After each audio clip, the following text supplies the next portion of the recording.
Bismillah, assalamualaikum warahmatullahi wabarakatuh. Alhamdulillah wassalatu wassalamu ala rasulillah wa ala alihi wa sahbihi wa man tabi'ahum bi ihsan ila yaumil amma ba'd. Baik, sebelumnya terima kasih kepada Ibu Widi yang telah memberikan kesempatan kepada saya untuk menyampaikan materi kali ini. Kali ini kita akan membahas tentang Cold and Canva, ya. Dengan saya membawakan judul dengan Harnessing the Power of Cold, Canva, etc. Nah, masuk pertama, why Cold and Canva? Connected work, the importance of accessing data and application from anywhere. Kemudian, efficiency and productivity, how technology can enhance the way we work and create.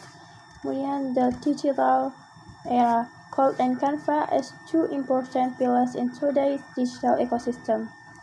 Nah, masuk yang pertama, kenapa Cold dan Canva? Karena dunia yang terkoneksi. Nah, pentingnya akses data dan aplikasi dari mana saja. Kemudian, Cold dan Canva itu efisiensi dan produktivitas.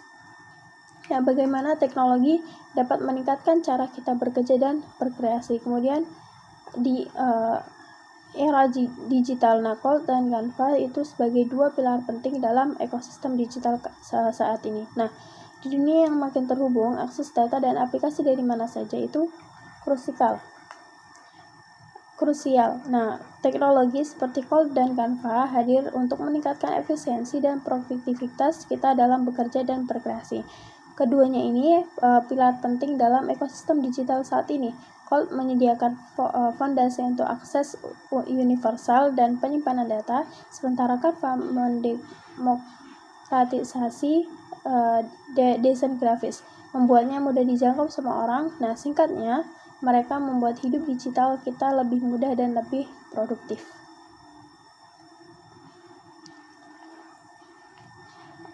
Kemudian, understanding Cold computing, part 1.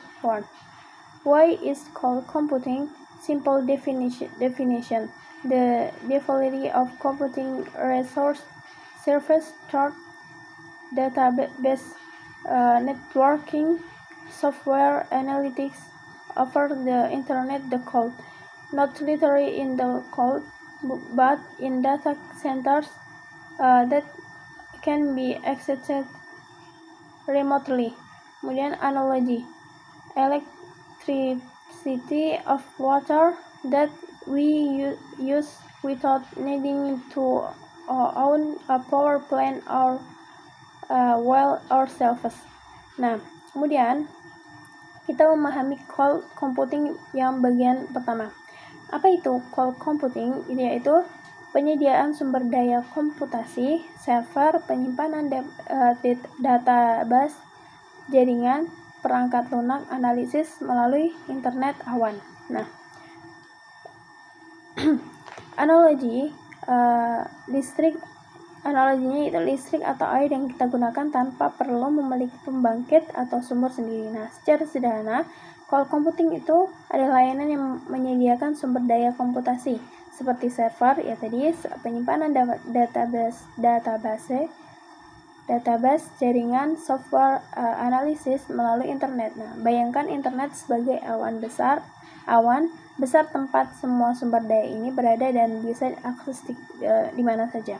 Nah, penting untuk diingat, awan di sini bukan berarti secara harfiah itu langit, melainkan pusat data, yaitu data centers, raksasa yang dikelola oleh penyedia layanan.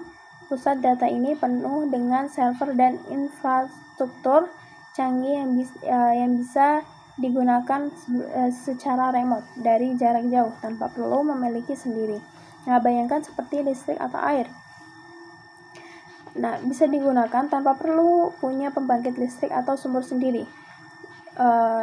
Bayar sesuai pakai.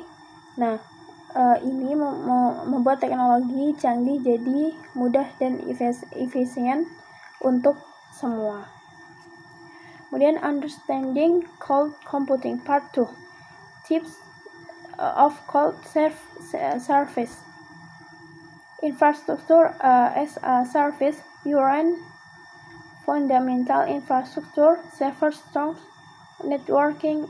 Examples: Amazon, Google Compute Engine. Platform as a service. You get an environment for developing, running, and managing application. Examples: Google App and Heroku. Kemudian software as a service. You use software hosted and managed by a provider. Examples: Gmail, Microsoft, kemudian Dropbox. Nah, kita masuk pada memahami cloud computing bagian kedua. Jenis-jenis layanan cloud, yaitu yang pertama infrastructure as a service. Nah, Anda bisa menyewa infrastruktur dasar, yaitu server, strong networking, contoh Amazon, Google Compute Engine. Kemudian platform as a service. Anda dapat mendapatkan lingkungan untuk mengembangkan, menjalankan, dan mengelola aplikasi. Contohnya Google App, ada juga Heroku. Kemudian software as a service.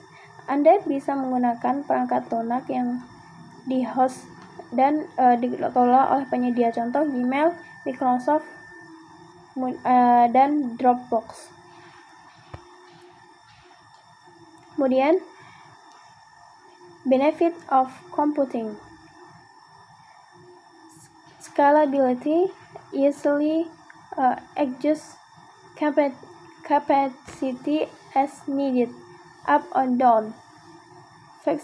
Flexibility, access from anywhere, anytime, and from any device. Cost savings, no need for large initial investment in physical infrastructure. Security, provider dependent. Professional data centers usually have more advanced security. Kemudian collaboration, allow multiple users to work on a single project simultaneously. Kemudian kita masuk pada manfaat cloud computing. Yang pertama, skalabilitas, mudah menyesuaikan kapasitas sesuai kebutuhan, naik atau turun. Kemudian fleksibilitas, akses dari mana saja, kapan saja, dan dari perangkat apa saja. Kemudian hemat biaya, tidak perlu investasi besar di awal untuk infrastruktur fisik. Kemudian keamanan, tergantung penyedianya. Pusat data profesional biasanya memiliki keamanan yang lebih canggih. Kemudian kolaborasi memungkinkan banyak pengguna bekerja pada satu proyek secara bersamaan. Masuk pada selanjutnya, introducing Canva. Kita masuk pada Canva. Graphic design from everyone.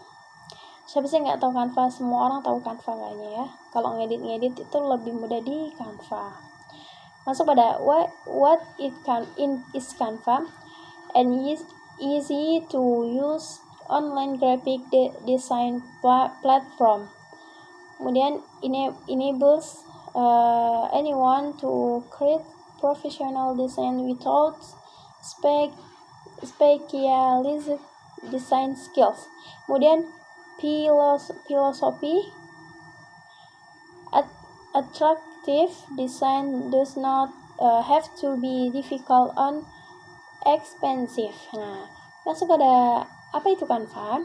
Kita mengenal pada Canva, yaitu desain grafis untuk semua. Nah, Canva yaitu platform desain grafis online yang mudah digunakan. Memungkinkan siapa saja membuat desain profesional tanpa keahlian desain khusus. Nah, filosofi desain yang menarik tidak harus sulit atau mahal. Ya, semua orang kalau mau biasanya mau ngedit biasanya lewat Canva. Canva features ready to use templates, chosen of templates from various needs presentation, posters, social media, CV, dan lain-lain. Drag on drop interface, highly intuitive and easy to learn. Diverse design elements, icon, shapes, text, music, videos, and animation. Kemudian real-time collaboration. Work together with your team on design project. Kemudian cloud-based design are automatically saved and accessible from anywhere. Okay. Fitur utama Canva yaitu template siap pakai. Ada banyak ribuan template untuk berbagai kebutuhan presentasi, poster, media sosial, CV, dan lain-lain. Kemudian antarmuka drag and drop, sangat intuitif dan mudah dipelajari. Elemen dan beragam, foto, icon, bentuk teks, musik, dan animasi banyak ya.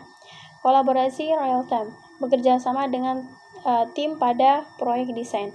Kemudian berbasis cloud, desain tersimpan otomatis dan dapat diakses dari mana saja. Cloud and Canva synergy for productivity. Cloud storage. All your Canva designs are stored in the cloud, so you don't have to worry about losing work or running out of strong space on your device. Universal access. Create and edit design from your laptop, tablet, or smartphone.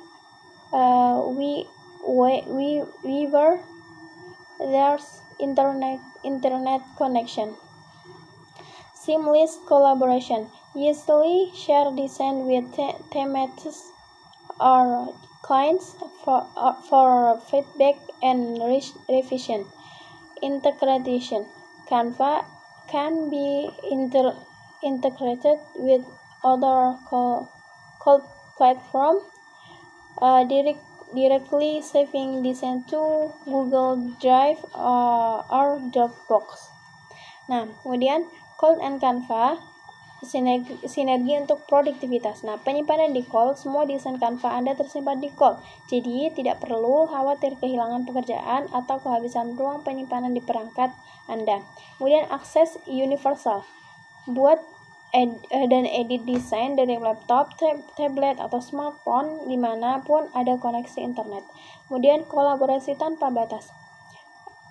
Bagikan desain dengan mudah kepada rekan atau tim klien untuk umpan balik dan revisi. Itu biasanya ada link gitu, nanti dibagiin ke temannya, itu semua bisa mengakses. Kemudian integrasi. Canva dapat diintegrasikan dengan platform cloud lainnya, misalnya menyimpan hasil desain langsung ke Google Drive atau Dropbox. Oke. Nah, masuk pada case studies and practical application. Business, creating marketing materials, brochures, social media posts, presentation reports. Kemudian education, developing teaching materials, infographic, student presentation. Personal, making invitation, CV, greeting card, personal social media content. Kemudian ada lagi not profit, designing campaign, posters, donation materials, activity report. Kemudian studi kasus dan aplikasi praktis. Nah, untuk bisnis, membuat materi pemasaran, brosur, postingan sosial media sosial, presentasi penjualan laporan. Kemudian untuk edukasi, membuat materi ajar untuk pelajaran, infografis, kemudian presentasi siswa. Kemudian personal, untuk membuat undangan, CV, kartu ucapan, konten media sosial pribadi. Not profit, mendesain poster kampanye, materi donasi, dan laporan kegiatan. Masuk yang terakhir, kesimpulan, conclusion and future challenge.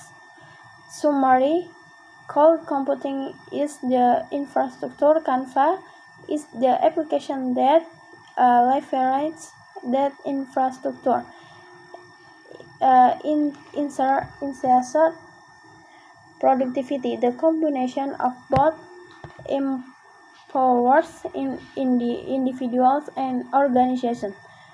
Challenge and opportunities. Data security in the cloud, the need for an internet connection, and the evolving AI features in design. Nah, kesimpulan dan tantangan masa depan ya.